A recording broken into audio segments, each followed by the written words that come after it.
సరే పెళ్ళికి వచ్చినా రాకున్నా కానీ ఒక అధ్యక్ష చాలా బాధాకరంగా ఉన్నది, చాలా ఇబ్బందికరంగా ఉన్నది. మా ఇన్ఛార్జ్ మంత్రి వల్లనే నాకు,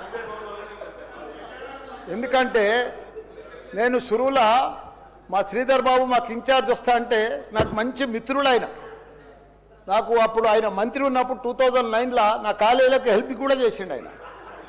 కానీ అట్లా వచ్చినందుకు ఇప్పుడు మళ్ళీ మాకు ఇన్ఛార్జ్ మంత్రి అయినందుకు చాలా హ్యాపీగా ఫీల్ అయినా. కాకపోతే ఇప్పుడు ఎంత బాధపడుతున్నా అంటే అంత బాధపడుతున్నా, భరించలేను ఆ బాధను. నా గుండె ఇట్లా బాధతోటి భరించలేకపోతున్నా. ఎందుకంటే జవహర్ నగర్ అనే ప్రాంతము నా గుండెకాయ. అలా ప్రజలకు చెప్పిన, అందరికి చెప్పిన, దాన్ని అంతా కూడా జిహెచ్ఎంసి మొత్తం చెత్త అంతా తెచ్చి కొన్ని ఏళ్ళ సందే అడ్డే వేస్తున్నారు. పర్లే వేస్తున్నారు, అది కాంగ్రెస్ టైంలో సందే వేస్తున్నారు, ఇప్పటిదాకా కూడా వేస్తూనే ఉన్నారు. అది కంటిన్యూ కాంట్రాక్ట్ ఉంది వేస్తున్నారు. మీ దాంట్లోనే కంటిన్యూషన్ అని చెప్తున్నా. నా జర ఓపిక పట్టాలని నీకు దండం పెడతా.